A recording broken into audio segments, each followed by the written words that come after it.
नमस्कार, मेरा नाम है देवनाथ पांडे और आप देख रहे हैं बीडीएफ न्यूज की क्राइम सीरीज खलनायक, जिसमें हम आपको रोजाना सुनाते हैं अपराध की दुनिया की छोटी और बड़ी खबरें। तो पंजाब की अपराध की दुनिया में आज की 3 बड़ी खबरें हैं। इन तीनों खबरों पर हम थोड़ी थोड़ी चर्चा करेंगे। दरअसल पहली खबर है गैंगस्टर टीनू हरियाणा के बारे में, जिसका रिमांड 4 दिनों के लिए बढ़ाया गया है। दूसरी खबर है गैंगस्टर लॉरेंस बिश्नोई के बारे में, जिससे एनआईए पूछताछ कर रही है। और तीसरी खबर है इन दोनों के विरोधी गैंग देवेंद्र बम्बिहा गैंग के एक शूटर जिसका नाम है नीरज चस्का। नीरज चस्का को लेकर एक बार अब ये खबर आ रही है कि नीरज चस्का को भी अब रिमांड पर वापस चंडीगढ़ की पुलिस लेगी और गोल्डी बराड़ के बड़े भाई गुरलाल बराड़ की हत्या के मामले में उससे पूछताछ की जाएगी। तो इन्हीं 3 खबरों पर चर्चा करने वाले हैं, तो बने रहेगा वीडियो के अंत तक। तो आइए इस वीडियो की शुरुआत करते हैं। सबसे पहले बात करेंगे गैंगस्टर टीनू हरियाणा के बारे में। तो टीनू हरियाणा, जो आपको याद होगा, पंजाब की पुलिस की कस्टडी से फरार हुआ था। बाद में दिल्ली पुलिस ने इसे अजमेर से गिरफ्तार किया था। गिरफ्तार होने के बाद इससे जहां लगातार पूछताछ की गई, उसके बाद जेल भेजा गया। जेल भेजने के बाद मोहाली की पुलिस इसे रिमांड पर लेकर आई थी फर्जी पासपोर्ट के मामले में। दरअसल अब ये कहा जा रहा है कि फर्जी पासपोर्ट के मामले में जब टीनू हरियाणा से लगातार पुलिस पूछताछ कर रही है, तो पुलिस का समर्थन पूछताछ में नहीं कर रहा है टीनू हरियाणा, और तरह तरह की बातें वो बना रहा है।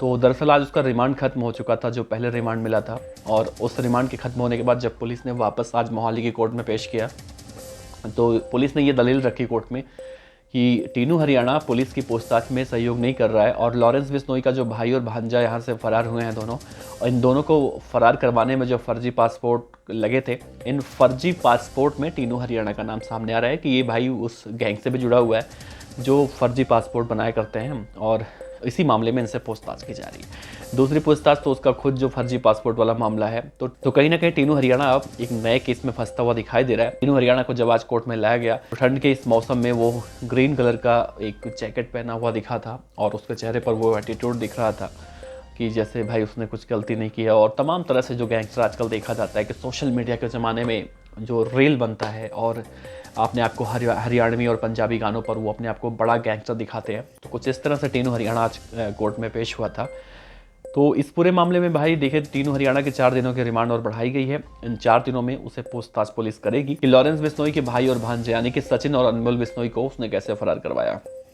इस पूरे मामले में टीनू हरियाणा के जो वकील हैं वो कह रहे हैं कि उनके मुवक्किल को फंसाया जा रहा है। पंजाब की पुलिस लगातार कभी इस मामले में कभी उस मामले में उन्हें फंसा ही रही है। वैसे देखना अहम होगा कि भाई अब टीनू हरियाणा 4 दिन में क्या कुछ खुलासे करता है। वैसे कहीं ना कहीं वकील का तो ये भी कहना कि भाई कुछ होगा तभी तो खुलासा करेगा, पूछताछ में तभी तो सहयोग करेगा। वैसे टीनू हरियाणा कितना इनोसेंट है ये तो आप उसके कृत्यों को देखकर अंदाज़ा लगा सकते हैं, लेकिन फिर भी पुलिस की जाँच पड़ताल जब खत्म हो जाएगी तो कई सारी कड़ियाँ परतें खुलकर सामने आएंगी। तो इस केस में देखना अहम होगा कि क्या होता है। दूसरी खबर लॉरेंस बिश्नोई को लेकर है। लॉरेंस बिश्नोई को यूएपीए एक्ट के तहत जब गिरफ्तार किया गया था, तो उसे एनआईए कल दिल्ली लेकर आई, और दिल्ली में एक बार उसे फिर से पूछताछ की जा रही है एनआईए के दफ्तर में। लॉरेंस बिश्नोई की सुरक्षा की बात करें तो सुरक्षा व्यवस्था बहुत ज़्यादा मुस्तैद की गई, क्योंकि लॉरेंस बिश्नोई को भाई जान का खतरा हमेशा सिद्धू मूसेवाला की हत्या के बाद बना हुआ है। देवेंद्र बम्बिहा गैंग के शूटर लॉरेंस बिश्नोई को मारने के लिए जो कसम खा के घूम रहे हैं, नीरज बवाना हो, देवेंद्र बम्बिहा, कौशल चौधरी, भोप्पी राणा, जितने भी एक तरह से दूसरा सिंडिकेट जो है गैंगस्टरों का, वो लॉरेंस बिश्नोई के पीछे पड़ा हुआ है। तो इसके लिए लॉरेंस बिश्नोई की सुरक्षा व्यवस्था भाई बहुत ज़्यादा पुख्ता की गई है। कई लेयर में उसकी सुरक्षा व्यवस्था है, और जहाँ पे उसे रखा जाता है वहाँ पर परिंदा पर नहीं मार सकता, आप इस बात को बस समझ लीजिए।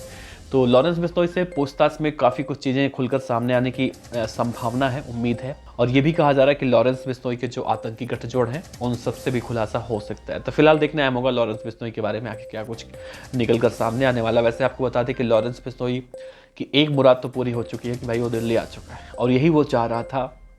उसके वकील भी हमेशा यही दलील दे रहे थे कि भाई लॉरेंस को पंजाब पुलिस के हवाले मत करो, पंजाब पुलिस लॉरेंस बिश्नोई को मार देगी। लॉरेंस बिश्नोई के वकील, आपको याद होगा, विशाल चोपड़ा भी कई बार ये कहते हुए दिखाई दिए थे कि भाई लॉरेंस बिश्नोई अगर पंजाब गया तो वहाँ उसकी हत्या हो जाएगी, अगर इस कोर्ट में गया या फिर उस कोर्ट में गया। तो सोशल मीडिया पर ये खबरें निकल कर सामने आती थी कि भाई लॉरेंस बिश्नोई को उसके विरोधी गैंग के बदमाश मार डालेंगे। जबकि भाई देखो, लॉरेंस बिश्नोई के पास इतनी सुरक्षा है, उसे कोई भी नहीं मार सकता। लेकिन इसके बाद भी जो खुफिया एजेंसियां हैं वो भी ये कहीं ना कहीं उनको जो इनपुट मिला था, उनके इनपुट के हिसाब से भी ये बातें निकल कर सामने आई थी कि लॉरेंस बिश्नोई की हत्या की जा सकती है। वैसे भाई लॉरेंस बिश्नोई के बारे में बताएं तो लॉरेंस बिश्नोई की सुरक्षा व्यवस्था काफ़ी ज़्यादा मुस्तैद है, और इसमें कोई दो राय नहीं है।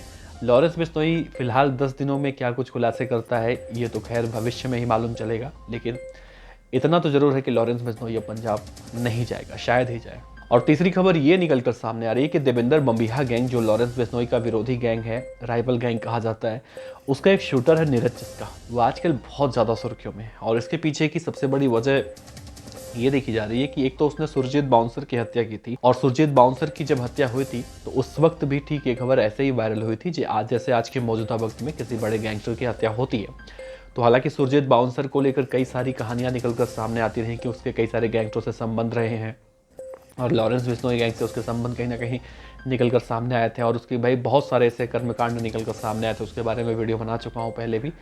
तो उससे देवेंद्र बम्बिहा गैंग का ये शूटर नीरज चस्का मारा था, और उसे मारने के बाद सोशल मीडिया पर बम्बिहा गैंग ने जिम्मेदारी ली थी। तो फिलहाल उस केस में तो पूछताछ की जा रही है, और उसके बदले में एक मीत बाउंसर था और उसकी हत्या की गई थी लॉरेंस बिश्नोई की तरफ से। तो खैर ये कहानी अलग है, इस टॉपिक पे हमने कई बार चर्चा की है। लेकिन अब नीरज चस्का को गोल्डी बराड़ के बड़े भाई गुरलाल बराड़ की हत्या के मामले में प्रोडक्शन वारंट पर लाने की चंडीगढ़ की पुलिस तैयारी कर रही है, और कहा जा रहा है कि उसे प्रोडक्शन वारंट पर लाकर उससे गुरलाल बराड़ की हत्या के बारे में पूछताछ की जाएगी। दरअसल 2 साल पहले पंजाब यूनिवर्सिटी का नेता था गुरलाल बराड़, उसकी हत्या कर दी गई थी, और इस हत्या की जिम्मेदारी ली थी भाई देवेंद्र बम्बिहा गैंग ने, और उसे चंडीगढ़ में एक क्लब के बाहर इंडस्ट्रियल एरिया में मार दिया गया था। और उसके बाद देवेंद्र बम्बिहा गैंग ने सोशल मीडिया पर बाकायदा जिम्मेदारी लेते हुए कहा था कि भाई गुरलाल बराड़ की हत्या हमने की है, और ये लवी देवड़ा भाई की हत्या का बदला था।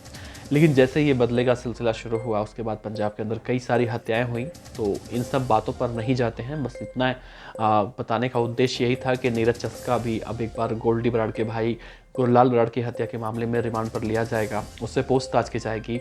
और ये सब बातें ज़रूरी बतानी इसलिए भी हैं क्योंकि गोल्डी बराड़ की तरफ से हमेशा ये कहा जाता है कि भाई उसके भाई को इंसाफ नहीं मिला, और तब उसे इस तरह से हथियार उठाना पड़ा। और इस पूरे मामले में जो बदले का खेल चल रहा है वो अभी भी खत्म नहीं हुआ है। तो क्या नीरज चस्का से जब पूछताछ हो जाएगी गुरलाल बराड़ की हत्या के मामले में, तो उसके बाद गोल्डी बराड़ ये मानेगा कि भाई उसके भाई के केस में कार्रवाई हुई है। वैसे गोल्डी बराड़ को बहुत पहले से भी ये बातें पता है कि गुरलाल बराड़ के केस में जितने भी हत्यारे हैं वो सभी जेल के अंदर हैं, लेकिन इसके बावजूद भी गोल्डी बराड़ के जो शब्द होते हैं सोशल मीडिया पर वो कहीं ना कहीं इस तरह से देखने को मिलते हैं। वैसे आपका क्या कहना है, क्या नीरज चस्का से कुछ पुलिस उगलवा पाएगी? क्या टीनू हरियाणा अब पुलिस को कुछ बता पाएगा 4 दिनों के रिमांड पर? या फिर लॉरेंस बिश्नोई जो इस वक्त एनआईए के रडार पर है, एनआईए की कस्टडी में, वो एनआईए से अपने आतंकी गठजोड़ों का खुलासा कर सकता है? वैसे भविष्य के गर्द में सब कुछ छिपा हुआ है, देखना है होगा कि भाई आगे क्या कुछ निकल कर सामने आएगा। तो भाई बने रहिए आप। अगर आप पंजाब के अपराध की खबरों से अपडेट रहना चाहते हैं तो भाई हमारे चैनल को सब्सक्राइब कर सकते हैं, क्योंकि हम लगातार लॉरेंस बिश्नोई, सिद्धू मूसेवाला या फिर जितने भी आपराधिक घटनाएं होती हैं उन सभी पर अपनी पैनी नज़र बनाए रखते हैं भाई। तो जैसे कुछ अपडेट आता है हम आप तक पहुँचाते हैं। तो अगर आप अपने विचार रखना चाहते हो तो नीचे रख सकते हैं। तो बहुत बहुत शुक्रिया, मिलते हैं अगली खबर में। नमस्कार।